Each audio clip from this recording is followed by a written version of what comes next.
welcome to our very first episode of What I Wish I Knew About Sex. I have to really think about that a little bit harder than I should. And I just want to take a second to introduce this wonderful human that is with us today. She is someone who really, truly understands the importance of education in sexuality. She is, her name's Erin. I keep saying she. Sorry, can I refer to you as she? I forgot to ask. Yes. Thank you. Erin is a registered psychologist and one of the owners of Lethbridge Counseling Services. She specializes in childhood trauma, nutrition and eating disorders, body image, developmental process, sexual violence, and sexuality. That is such a huge array of specialties. Amazing. You're so smart. I just want to say thank you so much for coming on today. It is huge what you're doing for the public, for other people. You're helping change lives as we speak. So please, I just want to say thank you for being here and welcome. Thank you so much for having me. Thank you for inviting me. And I'm like, this is very exciting to be your first episode. My goodness. Pressure is on. You can feel like energy, right? Big deal. Yes, for sure. It's going to be great. I'm really excited. Okay, so my audience, they want to know who you are. So please tell me, who are you? So my name is Erin Music. I am from Lethbridge, Alberta, Canada. I guess people could be watching this from anywhere. So, I'm a registered psychologist. I've been a psychologist fully registered for 10 years or so now, and I've been a therapist for 15 or so now, and which is crazy. That makes me feel old, and that happens. I co-own a practice here in Lethbridge with two of my lovely friends and colleagues, and we've owned this clinic for just over 7 years. So we've been running, and we have a lovely, diverse team of people that to do all kinds of really cool work. So very proud of our team and lucky to be doing what we do. In terms of the work that I do lots of trauma work. That's a big area. I'm a certified EMDR therapist. I'm a consultant in training as well, so I can help other people learn, and use EMDR in their practice. And then I'm in school right now, and I'm studying on the path to becoming a certified sex therapist through ASECT. And so that is, an emerging specialty for me, and definitely an area of passion and interest. And then the other area that sort of, I think, merges quite nicely is I do have an interest in like food and mood and nutrition and eating. And I just see such a strong link between our relationships with our bodies, our relationships with food, how we treat ourselves, and then the interplay of our trauma and our mental health and all of those types of things. And so, so when I meet with clients, I say, we want to talk about, food, and we want to talk about sex, and you'd be surprised how, closely related they are. And so people are like, oh, so yeah, it's kind of a funny way to get started. But I do find just sort of putting it out there already, even for people that have not sought me out specifically for that reason, it just puts it all on the table so that we can really just have like safe and open dialogue about whatever they feel, that they really need support with. So so that's me professionally for sure. Yeah. So not only so you went to school, you became, so technically you're a psychologist. That's how many years of schooling is that? Yeah, so in Alberta, it's you have to be trained at a graduate level. So I have a bachelor's degree in psychology, and then I have a master's degree in counseling psychology as well. And then and there's just a bunch of registration stuff you have to do to be registered with the College of Alberta Psychologists. So it's 1,600 hours of supervised clinical practice and a whole whack of supervision and a bunch of exams and a bunch of money and all of those things that you do to become So it's a rigorous process, and I think that's an important one, in terms of, being a regulated health professional in that way. Like, it does offer protection then to the public, right, and to the client who's accessing services, and that they do have the right to ethical and competent therapists and people that are skilled and trained in the areas that they're providing services in. And then there's the perk too that I can direct bill for services for people, so that also makes it more accessible, so that, less people have to pay out of pocket, to be able to access services, which is an important thing for me as well, just in terms of the value of accessible mental health. So, Mhm. That's amazing. Like what a journey that has already been for your life, and now you're embarking on this new one that's specifically in sexuality. Do you find that there was a part of your practice that you just like got to a point where you're like, I need to specialize in this area for my clients, or did you do it for yourself? Bit of both, I would say, probably. Yeah, like I think I did. Well, some of it was like I did a lot of sexual violence work and a lot of work with people that have had a lot of trauma. And so my earlier parts of my career, I was really working with sort of reclaiming healthy sexuality and after post-trauma types of work. And but also feeling a bit ill-equipped, on being able to do that well and sensitively and that kind of thing. And so I, did a lot of self-study and consultation in that area. But then, yeah, more and more just people coming in with sort of different types of issues and me going, I don't really I know a lot about that. I should probably figure that out or ask somebody. And then, yeah, I think anything that we do that's like a passion project, and I certainly know that within the realm of therapy, like the things that we specialize in are usually things that we're jazzed about ourselves, right? So if I'm like, I want to figure this stuff out for me because it's part of my personal growth and my own journey, then I can share this knowledge and healing with other people too. So I think that the journey of kind of healing and empowerment and change and all of those types of things, like I can speak to personally in terms of the benefits that I have experienced in those ways. And so then it just makes me like, just want to tell everybody, so that they can also experience the good stuff that comes with it too. So Healing. Mm-hmm. Okay, so let's talk about like what exactly like a sex therapist or a sexologist, like what's the difference? Like where are you in this? Right. Yeah. So I'm on a path to becoming a certified sex therapist. So that is with a governing body called ASECT. And that's the, American Association of Sexual Educators, Therapists, and Counselors. I think, please don't, I hope I did screw that up. That's ASECT.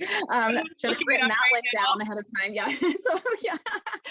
And so, yeah, they're in charge of making sure that the people, so they certify therapists, but also sex educators and sex counselors. So they have different categories depending on the types of professionals that are coming in for training and education. And so that journey is I'm in school with a program called the Sexual Health Alliance, and they are lovely, lovely people. So very grateful to be part of their program. And so I get to learn all kinds of cool stuff, lots of experiential stuff. And then there's lots of consultation and supervision as part of that process too. So I get to hang out with some really lovely, skilled, amazing people that I can really then just glean a lot of knowledge and skills and support from as I'm learning along the way as well. And so a certified sex therapist would be a therapist, like someone who is a licensed mental health professional already with some sort of regulatory body. And so because I'm a psychologist, then that's sort of the path that I'm on. Someone who may not have the same clinical background, they might find that they can go more of like a sex counselor kind of route, or if they're not really looking to do like a therapeutic kind of work, but they just really want to like provide information and education, then they might go like sex educator route instead.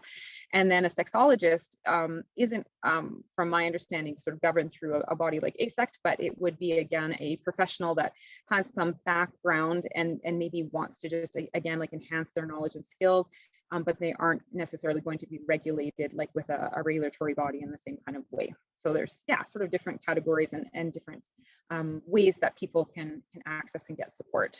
Yeah. Wonderful. Okay. So we were emailing, we were having some discussions about what your passions were, and you brought up this fascinating topic that I really want to learn.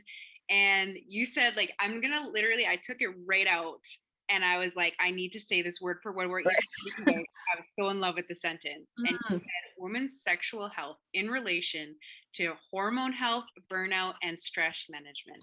Please tell me about that. Yeah, gosh. Yeah, it is such a thing. And again, this is something that, I mean, I see all the time, and it's been part of my journey too, right? And I'm like, hey, you've been there, done the burnout thing. Don't want to do it again, So what are we learning from that, right? And so it is really the interplay, I think, of a cultural shift really that we have seen over the last 30 years, say, where we've got women just like kicking ass, right? Can I swear on here? I think I can, right? Yeah. Oh, yeah. And so they're out there and, we're all hustling and we're we have our careers and we have our passions and we have our families and we have all the things. And it's just like, wow, this is amazing. We can have it all. But then we pay a price, right, for that. Right.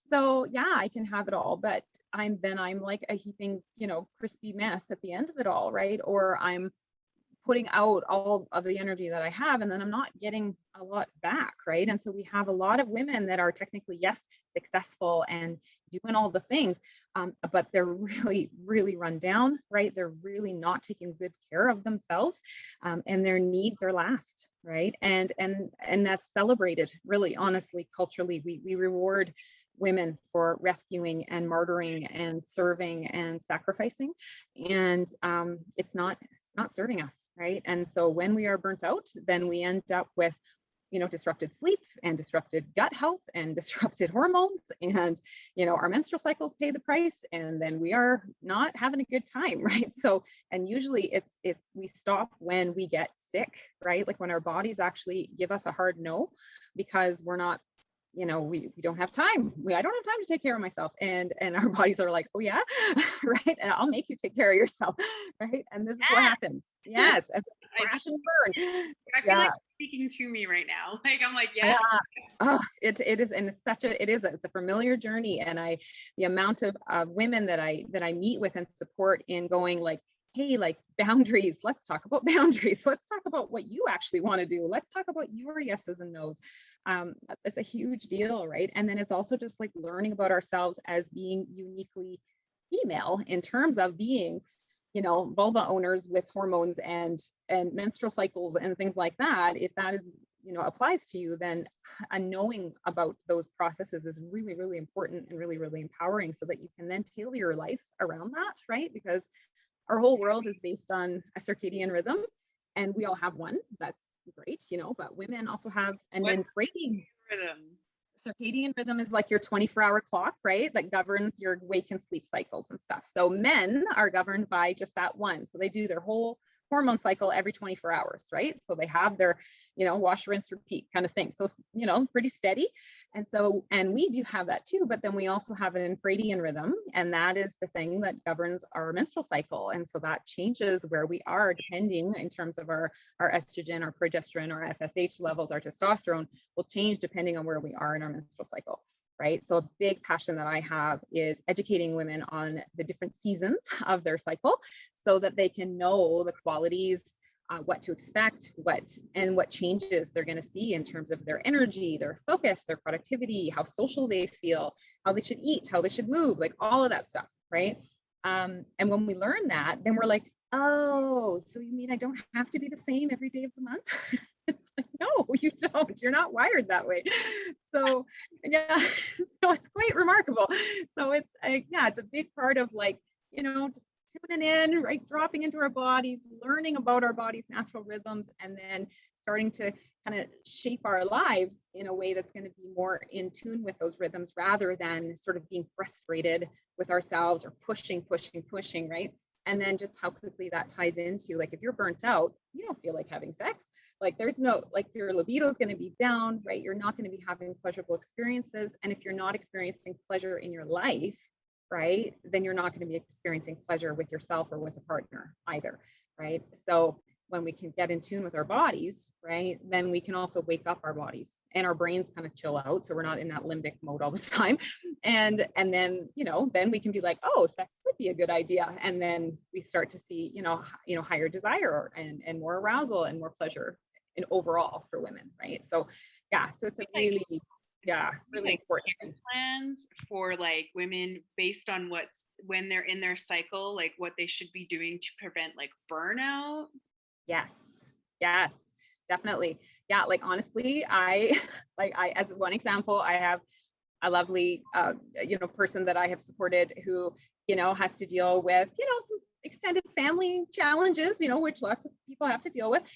So as just one example, plan family challenge times, meals, different things that you might have to do, some of those family obligations, plan them during your follicular or your ovulatory time in your menstrual cycle.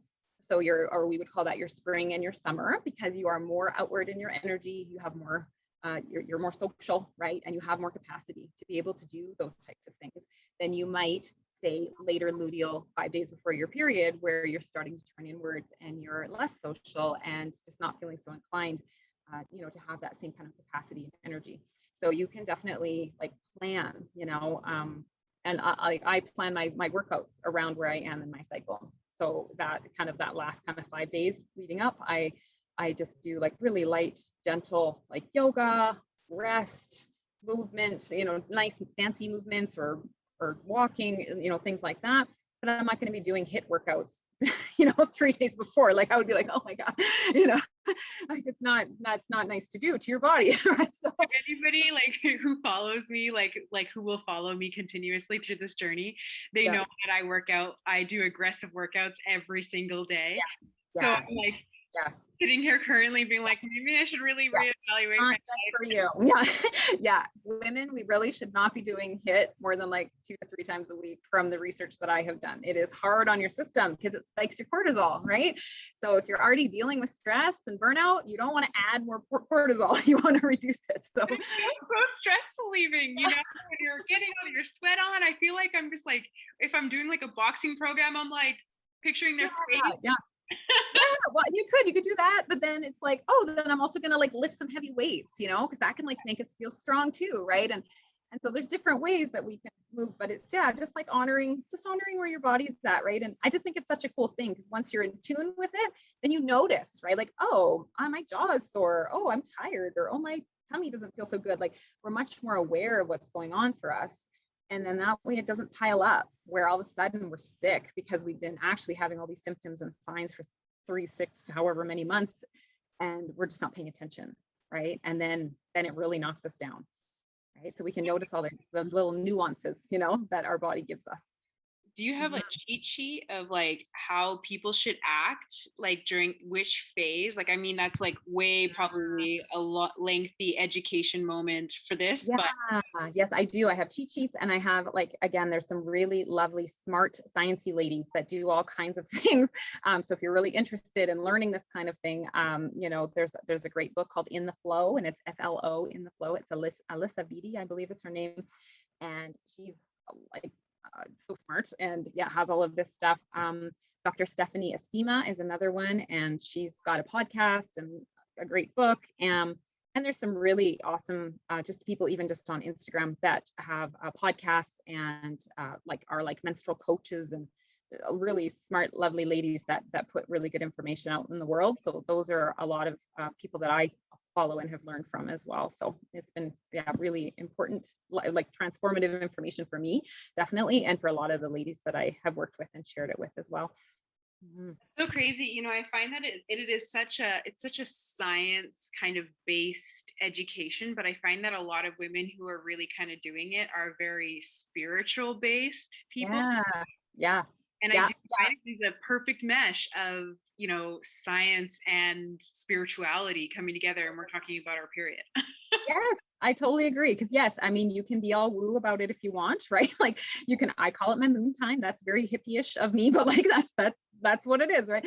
But there's science behind it. So, and I mean, really, like before we had, now artificial light, women were in community together, and we were in sync with the moon. That's what it was, right? And it was only when electricity came along and things started interfering with that, right? And so now we're all our own individual cyclical beings, right? But kind of getting into rhythm with ourselves is a huge deal in all of the domains of your life, right? And in terms of your sexual wellness, your ability to give and receive pleasure, your ability to just connect with your body, feed it well, move it well, like all those things, right? And then just even to have just some grace and patience with yourself, so that if you know that, on day 24 to 27, typically in your cycle, you're more anxious, then what are you going to do to take care of yourself even more during those 3 days, rather than going, oh, what's wrong with me, and berating yourself for being anxious? It's like, you're anxious because this is what happens for you, and that's okay, right? So just be kind, right? Slow down. That's a signal to just take a break, right? So we talked a little bit about cortisol. Is there a connection between like cortisol fight or flight, and specifically sexuality? Yeah, definitely, because it'll impact like, so if we look at sort of our what cortisol does, I mean, there's all kinds of things that it does. I mean, it impacts in terms of the way that we process our food, right? It changes our digestion, right? Like all it, because it interferes with our insulin, like not interferes, but is interacting with our insulin. So if we're eating a lot of, say, like kind of like simple carb, quick fire burn through us kind of foods, right? We have like an insulin whoop, and then blood sugar drops, then cortisol comes up and kicks it up to get it back up again. Then we're hungry, we do it again. And then, so we have mood instability. So if our mood is unstable or if we're anxious, that's going to impact our ability or our want, you know, our desire to have sex, right? To be sexual. That's not necessarily going to be the first thing on our mind if our mood is all over the place. And then we know that, you know, cortisol, you know, the stress cycle that we end up in, if we're highly stressed, that also, we're not sleeping as well. So that's another impact, right? Our bodies hurt, like we don't feel as good, you know, physically, we have low energy. All of those things are gonna factor in. We have like lower immunity, right? So we're more likely to get sick. We just have lower tolerance for life, you know, honestly, with less resilience overall when we're in a state of high stress for a long time. And then we do know also that it can change, like if we have a high tax on our system, right, our normal lovely flow of different hormones is going to change, right? So we know that estrogen is a lovely, it's our sexy hormone, right? It's like follicular all the way to that main event of ovulation, and our body is like, woo, you know, that's what makes our skin plump, and it drives our libido up, and it, right?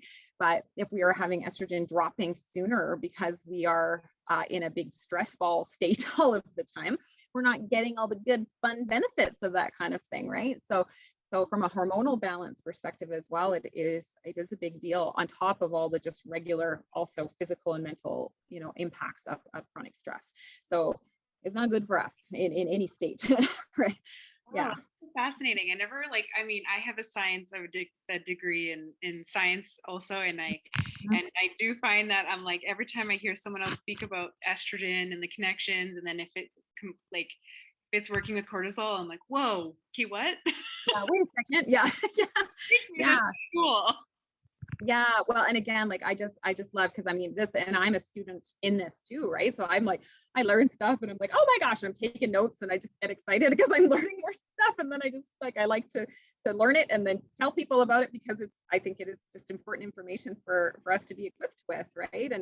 And I mean, all of this stuff is like, for us, we need to know this, but then like we can share this stuff with our partners too, right? And with our girlfriends and with our, like this is important information to talk about. We are benefiting the lives of many. Exactly. Yeah. Spread it around. Tell everybody you know. Yeah. So if you could tell, you know, one of the audience is listening today, if you could tell them like a tidbit, a little something about how they could deal with their burnout, because we've all heard it before, how to take self-care. You know, we've heard have a tub, light a candle, blah, blah, blah. What can we do like sexually to kind of bring us more in tune? Mm-hmm. Yeah, I would say for women specifically, track your menstrual cycle.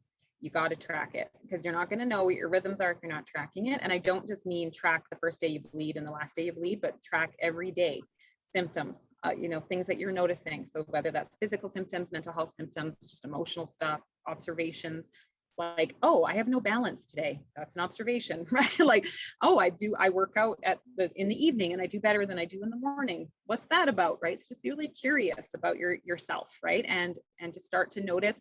And once you do that for a few months, you're going to start noticing patterns, right? And then you can start then syncing up. Oh, I'm going to change the way I exercise, or oh, I'm going to set up my work month in accordance with my cycle, right? So that I do that, right? I load up for like the middle 2 weeks of my cycle. I work evenings, I work late, I work weekends. I like load them up because I have the energy to do it. And then that way, the week leading up to my bleed, I'm like done by 4. And I usually take the first day off of my bleed time, because I don't want to talk to anybody. I'm tired. Right? So I'm like hiding in my bed, you know, hanging out, and that's self-care for me, right? So it like, and I guess like the theme of all of this in terms of burnout is that burnout is we're doing the like, I'm fine, right? You know, you're not fine. You know, you're not, right? You keep telling yourself you are, but you're not, and you know, you're not. So it's like, pay attention, right? Slow down, drop into your body. Where's your breath, right? It's probably like up here somewhere. And you're like, oh, and it's like, just check in, and it's a bit of like a gut check with yourself where you have to go, okay, I'm not fine. Like I gotta make some changes here, right? So I gotta cut back my hours. I gotta say no to some obligations. I gotta find some boundaries. I gotta step away from something that I originally said I was gonna do, but now I just I can't do it, right? And it's like slowly kind of taking an inventory. So often I talk about, like, you just have a pie and you get to divide the pie up how you want to. But if like 95% of your pie is going out to other things, that's not going to work, right? You have to be a good portion of your own pie. And that doesn't mean just like it could be taking baths, but it might be going to bed early, right? It might be moving your body intentionally. It might be talking to a therapist. Whatever it might be, right? Yeah. That's incredible. What an incredible gift to give someone, just the idea of being like, how often do women just go through life not even giving a shit about their daily, like just to prove a point. And yeah. Like I'm day one of my bleed, day one right now, and I'm like sweating currently. I am over emotional. Like, I'm pretty sure I cried earlier. Yes, right. You're like, why did I schedule it on this day? Like, I should. It's fine. Exactly. I was really driven right before my ovulation, and I set all this shit up. I know. Yeah, it happens. And I used to do that all the time. And then at the end, I would go, what's wrong with me? Like, why am I'm burnt out, and I'm not. Like, I'm just overcommitted because I got excited, and then like regretting my decisions, right? So now I'm like, no, Erin. So like, I literally, like, my friend wants to go for a hike. I'm like, that day works for me, right? We're doing this works, right? No, I can't work on that day. No, like, I have in my work schedule, you'll see like it's an L for luteal, an M for menstrual, right? F for follicular, O for, and it's in my Outlook. So I literally look and I say yes or no, depending on where I am in my cycle. Wow. And I'm just like, no, if it's like late L or M, I'm like, no, I'm not, there's no extra, right? Because I know I just don't have it in me to give. I'm tired. Right? So I got to rest. That's my rest time. That's my inward, reflective, comfort seeking, drink tea with my blanket and just like hang out with myself time. Oh my God. I feel like you don't even know it yet, but you just became my spirit animal. I'm very excited right now. Right after this, that's what you got to go do, right? Like, I have my pen. I'm going to write so much stuff. Yes. Okay, so we're going to change gears a little bit because I need to pick your brain about so many things. I have heard from so many different, professionals saying what I thought was a very sexy sex life, was actually a sexual addiction. I have been technically diagnosed as a sex addict. And they gave me like little brochures, and they're like, you should go see this group therapy. And I was like, yeah. But what? Okay, so what's your opinion on sex addicts? I gotta know. It's not a thing. No. I think it's really unfortunate. So I think we do have this sort of like sex addiction / porn addiction. They sort of get thrown around. They've been around for a long time, like these sort of titles and programs, all that kind of stuff. But really, like, if we delve into a ton of research, like, so many wonderful, again, smart, lovely, capable people are doing so much research in this area, and they're like, no, it's not a thing. Like, it's not. So it's not in the DSM, which is like our diagnostic Bible, if in psychology and psychiatry.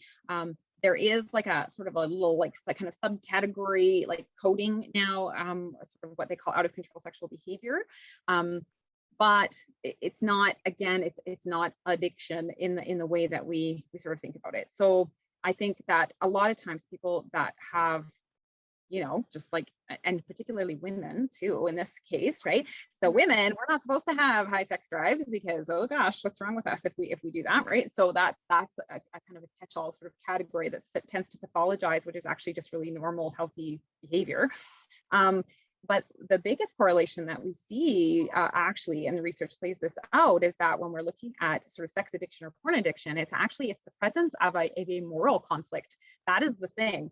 that most often drives an individual's self-identification or a system's identification of being a sex or porn addict, right? And like I've had men sit in my office and tell me that they've been told by a leader of their church or some other person or their wife, or that they're a porn addict because they looked at porn twice in their life, like that kind of thing. And I'm just like, no, like that's not a thing, right? And so the thing is, it's not about like frequency or intensity or all those things at all when that label is being thrown out. Like it's more about the fact that here's this set of rules and you're engaging in something that you're not supposed to do, and that is creating strife and angst and guilt and stress. So it is impacting the person, but it's not the addiction that's impacting the person, it's the conflict that's impacting the person, right?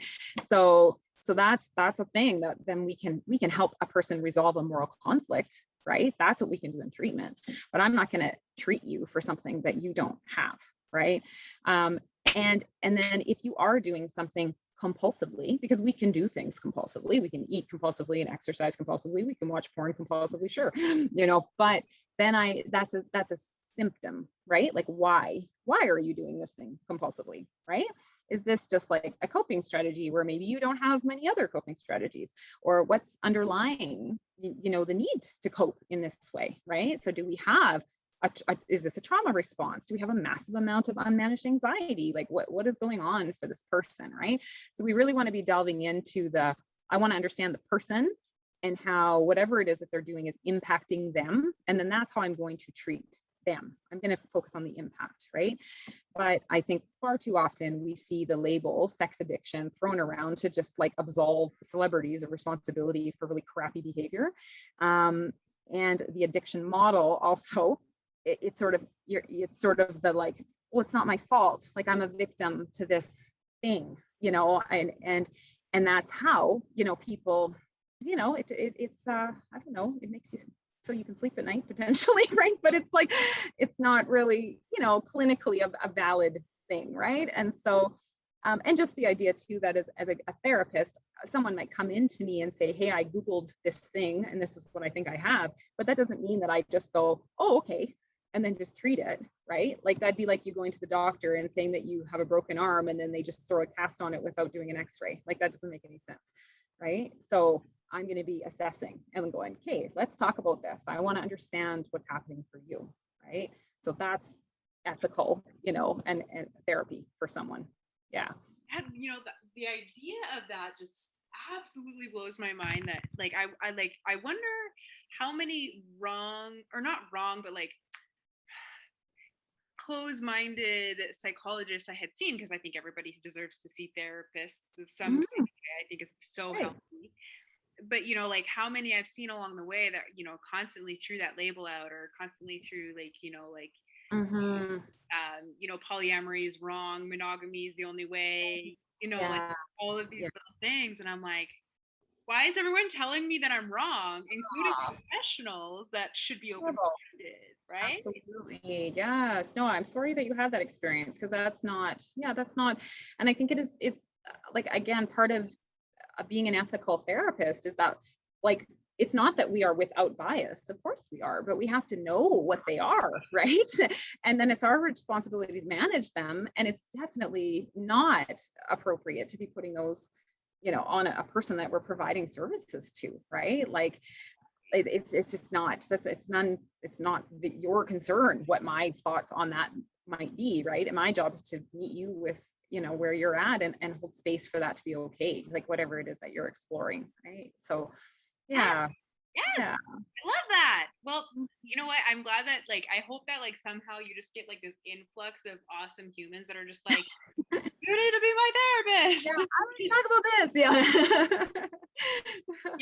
But okay, so we talked about porn a little bit, and I do want to ask the question: like, is there, like, does it actually alter our like expectations, like permanently, or like people creating fetishes like okay, you know what a really good example of this is like when I first started watching porn, I would watch like this fluffy stuff, and then as time went on, it got more and more gross, and then it just escalated. Right.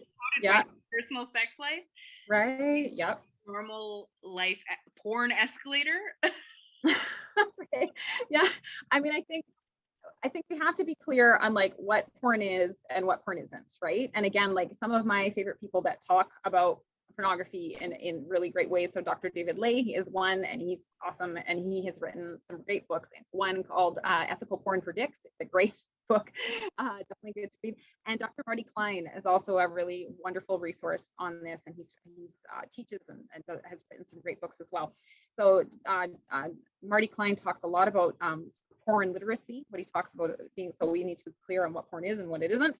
So porn is not a documentary, right? Porn is missing a lot. Like we're not seeing consent discussions. We're not seeing bloopers. We're not seeing like nobody's hair is getting pulled unless they want it to be. Nobody's farting. And like nobody's doing like all the stuff that happens like in normal sexual encounters. You're not seeing in porn, right? It's very polished, and most people do not have gigantic penises, and it's just not like it's just not realistic. And so we just have to be really careful that we know that, right?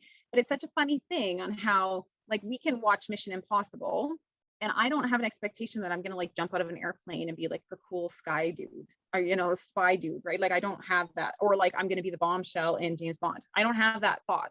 But somehow with porn, we're like, oh, I have to be like her, or oh my God, all the guys have to be like this, and I'm like, okay, but why? Like why? And so, and I don't know that we actually all think that. I think that we just have a segment of our population that's really uncomfortable with pornography that has decided that that's maybe what we think. But we don't actually maybe think that, right? Most people are perfectly fine and don't have like a thing really. Pornography can be enjoyable. It can be an enhancement to a relationship. It can be a nice thing for your own solo exploration. You can be ethical about it. You can seek out sources. You can be discerning on where you get it from. Like there's lots of those types of things. But yeah, I mean, it can shape your expectations. It can expose you to things that you might not have known existed, especially if you start getting into like more like kind of fetish or kink stuff that you're like, whoa, I didn't know that was a thing, right? So I guess in some ways it can be educational, yeah, you're like, holy moly, but it's also, again, it's made for adults, right? It's not made for teenagers to be running around like, and so we have to be, again, clear on like, who's it made for? What am I watching it for? Right. And I'm a big, proponent of like anything that we do, let's really work on doing it intentionally. Right.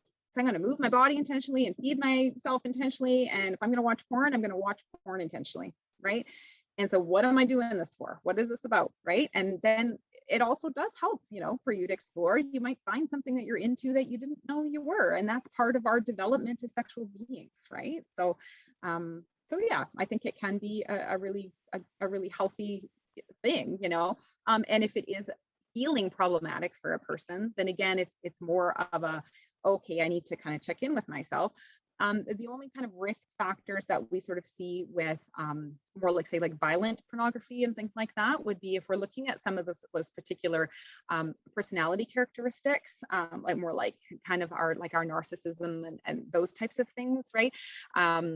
More of our, kind of getting more into like the antisocials, like kind of psychopathology types of things.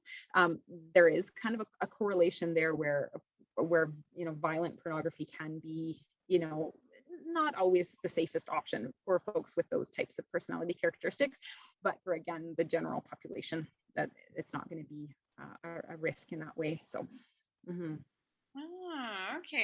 that makes a lot more sense. I feel like that's a lot more of everyone, I think it's like a doomsday in my head. Like I still have so much societal shame that occurs in there from So I do, it's relieving to hear that, like, okay, I'm like not totally like, okay, guys, we're all doing okay right now. Everyone gonna be okay. Yes. Yeah. Porn, it's allowed. Yes. Well, and I think it's so important. Like, thank you for speaking to even just your own experience of that, and just that shame piece, right? Because I think like such a big part of all of this, right? So whether it's like hanging out with my own body, I mean, people that I'm talking to them about, like, do you masturbate, right? And they're like, like they just, and I'm like, like, maybe you should give it a try. And we talk about the benefits of why this might be a thing, right?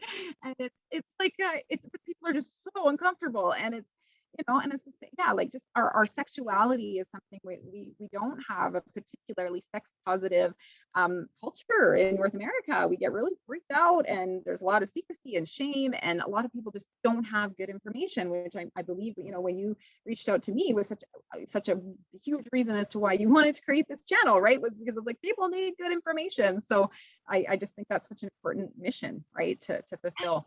Mm-hmm. I couldn't agree more. It empowers me too, because like I came from like, a small town, small minds, who, and I just had this passion for sex naturally since I was so young. Yeah. So when I into this, I was like, you know what? I started off with my little podcast, and I'm like, no, I want to go bigger. I want to do more. I want to inspire the people to be the best selves. And I feel as though there's a certain type of respect that people get from seeing professionals such as yourself, right? Mm-hmm. You and they're like, I can listen to her because you have this appearance of I am a professional, but do you masturbate? Right. Yeah, tell me about the kind of porn that you watch. Yeah, yeah, exactly. Yeah. Right, but it's an important question. Like, it's relevant. It is so relevant.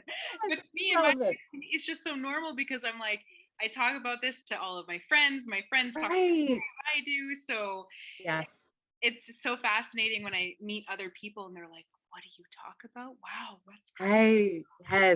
Yes. Yeah.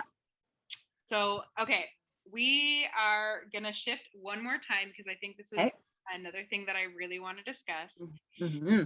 And yes, it's very important. So in my experience, I find that some women have a difficult time saying no, whether that's to someone new they're sleeping with, or a long-term partner who they've gotten comfortable with, their husband, whoever it may be. How have you seen many issues regarding women being able to say no or set boundaries with their sex life? Yes, all the time. Yeah. And I think this, really ties into some of what we were talking about before, right? That I think, like, as women, we are very much, even with the sort of cultural shift around, again, we're hustling and working and doing all the things that we do, and we have our own careers and our financial independence and like all these things, right? There's been all this tremendous growth for women, but at the same time, we're still expected to be kind and nurturing and take care of everybody, and manage households and parent, and take care of our husbands and do all of these things, right? And even in like egalitarian, more like equal shared households, there's still like that, it's like a mental load that I think a lot of women still carry. And I think we've learned that from our moms, and they learned that from their moms, and it just kind of gets pulled, pushed down through generations. And so it is that kind of martyr, self-sacrificing kind of thing that we are, and again, like, we're rewarded for it, right? Like, oh, she's so great, she doesn't mind, she'll like have 50 people over for Thanksgiving, it's okay for it. It's like, actually, I do mind, I don't want 50 people over, but, and then boundaries comes with tremendous guilt, right? Because it ties in very much with people pleasing and perfectionism and all of those pieces, right? So if I'm really mired in that people pleasing thing, it's because I'm afraid. Like, that's what it's about. I'm scared of people being mad at me. I'm scared of disappointing people. I'm scared that people will see me as selfish, or those types of things. And that is like terrifying if my whole like purpose has been to be the nice girl, the loving wife, the perfect mom, whatever it is that I'm trying to do. And so, yeah, no, it's like, it's not even in the equation, right? And then it's a lot of the work that I do with, well, men and women, but like around this socialization aspect is finding your no's. And you find them first you have to find them in yourself, like, because you're overriding your no's all the time. Your gut is saying no, and you're like, sure, right? I can do that, no problem, right? And you're like, inside, you're like, no, I don't want to, right? And so, yeah, like, it's like, slow down, right? Like, pause, take a breath. What's your body telling you, right? If ever there's a doubt between your brain and your body's right every single time. So if your heart is like, or you're getting knots in your stomach, or you just don't feel it, right? You're like, your teeth are tight, like your jaw hurts, like your body is like screaming at you, like stop, right? And then we just keep going. And then that's again where we see burnout, or we see resentment, or we just see like everybody's like, women that just get so overloaded that they just can't anymore, right? And they're yelling at their kids, or they're, being not their best versions of themselves because they're just so oversaturated, right? So the no, like we have to figure it out in ourselves before we can share it with anyone around us. So that's the first part, is kind of getting an awareness of my own energetic boundaries, my own what I want to say yes and no to, right? And then I usually tell people to practice like with just like baby things, right? Like you don't have to be like, badass boundary woman running around like just laying down all at once. Like if you want to, go ahead, right? But like that's really scary. So you might just be like, no, I would like to go here for dinner instead, right? Like just start really small, and then just work your way up. and then practice with the people that are closest to you, that you feel safe doing that with, right? And then I let people know too that like boundaries are about the other person too, right? Like if you keep doing for everyone else all the time, they don't have to do it for themselves. If you say no, then you're actually empowering them to take action on behalf of themselves. And that's a beautiful thing, right? So off you go, take your own action. I'm going to do mine, right? And then, being selfish starts to kind of fade a bit, right? And we realize that it's actually just like a critical service that we have to give ourselves, right? And then we model that for people around us, right? So if we're really healthy and connected with our no, then the people around us get it, like my business partners, two wicked ladies that I work with. And I was like, hey ladies, I'm feeling a little bit fried. I'm gonna kind of get back off my phone. I want to be off my phone sooner. Like I'm not gonna do texting after like say 8 o'clock because it's just getting too late for me. And they were both like, oh, that's a great idea. Yeah, I think we should all do that. And that's what we did. And I was like, oh, see, boundaries, right? We're all just like, yes, we're just helping each other. But if I had someone go, oh my God, I can't believe you're doing this to me, that's so selfish of you, right? Their response to my boundary is not about me, right? That's all about them. So it's not my responsibility to manage, right? So sometimes we do have to do a little coaching and kind of work our way through that initial like, oh, this is painful, so that we can get just more comfortable, right? And then that allows us to be able to have better, give and receive, real nice, clear yeses and nos. And then when we can say no to the things we don't want, then we can say yes to the things we do. And then we can actually welcome in all the good stuff that we want also, that's going to serve us better, right? Yes. Mm-hmm. It's not just like, I find like people forget that like professionals and people who are like, I advertise myself as like a little bit more voluptuous or whatever you want to call it. Yeah. No, I am a slut supporter, and Mm-hmm.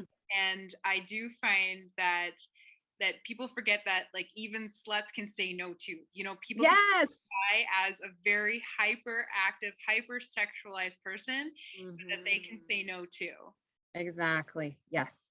Yeah. Because just because you're, always in the mood or always down for whatever, right? I mean, every day is different, right? It just depends on how you're feeling, right? And it depends on like what's going on, like in your relationship and in your life, and at work, like stuff is going to impact us. And if we're going along, like that's such a damaging thing for all of us as humans. But again, like speaking for women, sexually, if we are saying yes to things that our body is saying no to, that's trauma. Like we're actually inflicting trauma on ourselves, and that is so damaging and so unnecessary, right? Like there's enough trauma happening to women in this world without us then being in a spot of feeling like we're like abandoning ourselves by not being empowered to be able to say no.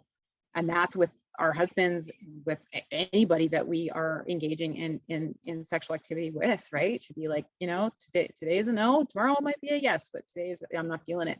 And that we have to feel emboldened to be able to do that, right? Because otherwise it's a terrible cycle. And it breaks my heart when I work with women that are, say experiencing like painful sex or really just not enjoyable sex, and they just keep doing the duty sex, but it's not good for them.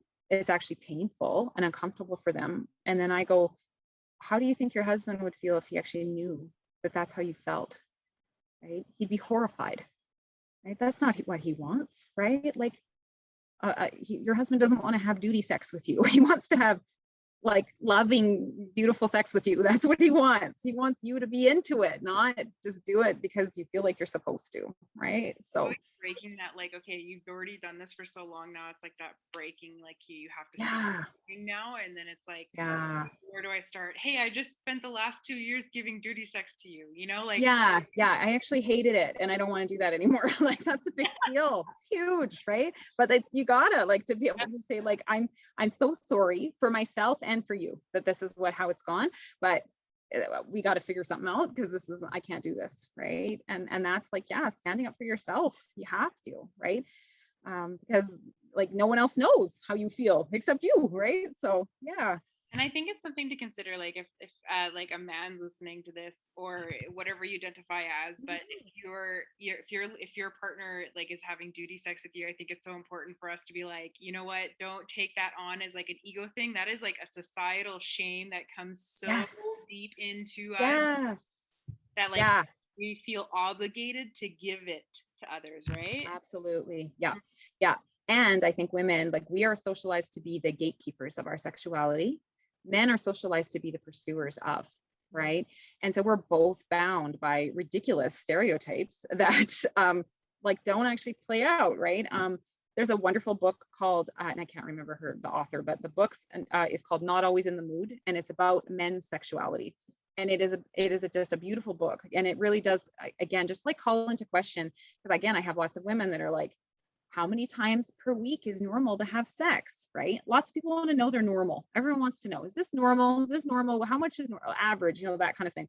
How many times? And men always want to have sex, right?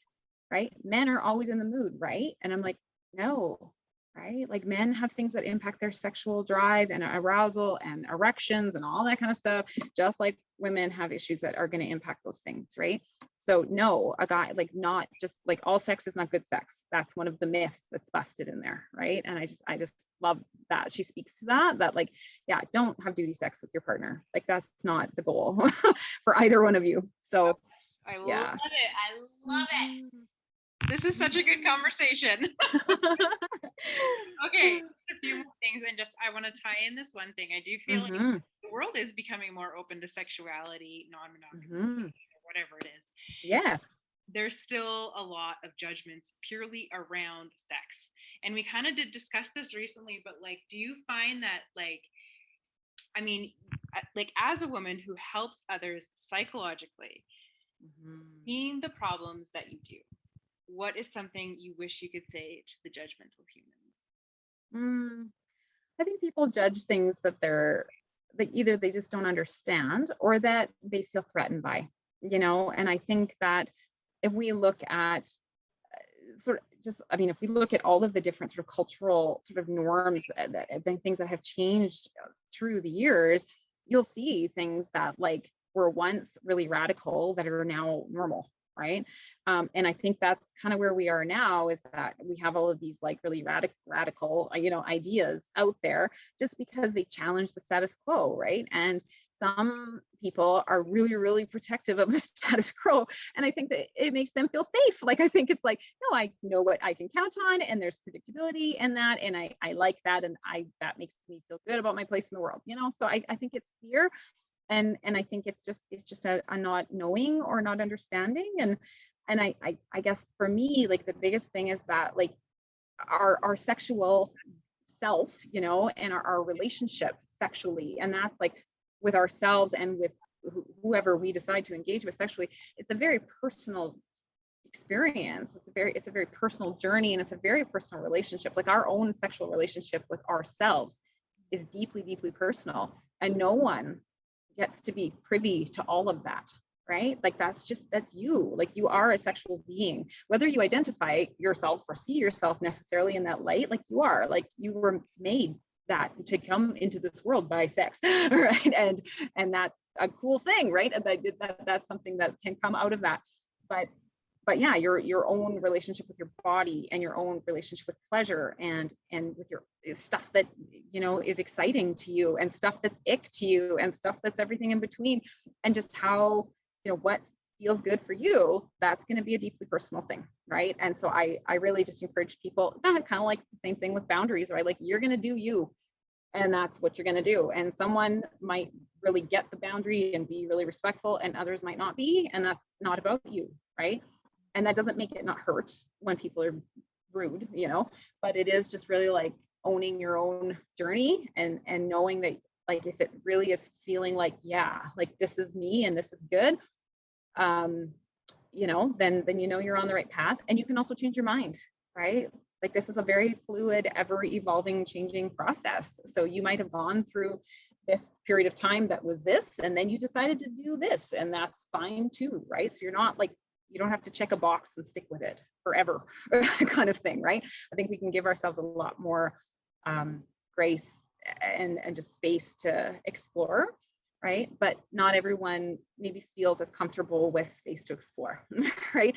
That just feels a little bit too flexible, and that's okay, right? So they can kind of do what they got to do because that fits for them, but then just let others, you know, do what they got to do too, because it's really, again, just a personal thing. Okay, so just one last thing. I really want this to be something that means a lot to you. And if you could say anything about sex, and you wanted to gift this piece of knowledge to the public to help the people. God, there's so many things. Probably just, I think the biggest thing that I think is a barrier to people being at peace with their own sexuality, and whether, and that runs the whole gamut in terms of, you know, identity and even you know, gender aspects, and who you're attracted to and what you're into, and different practices and all this stuff. The thing that inhibits us from just really freely and stepping into that is shame.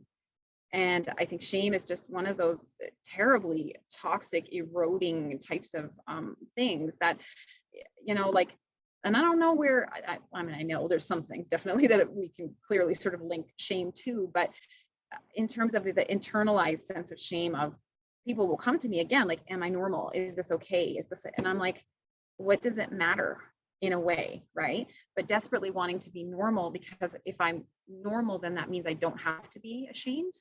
And I'm like, okay, but like, you get to pick, right? Like, there's no like this is the rule book and you have to do it this way in order to be okay, right? So I think that's the biggest thing, is that permission to explore, right? Permission to just allow, like, really allow it to be what it's going to be, right? And love who you want to love, and sleep who you want to sleep with, and like, figure your own body out. That's huge, right? Like, I have a life of my own stepdaughters and my daughter. I've got 4 girls in my life and 1 son. And I'm like, girls, like, this is really important. Your pleasure is important. There is an orgasm gap. You need to figure this stuff out for yourself.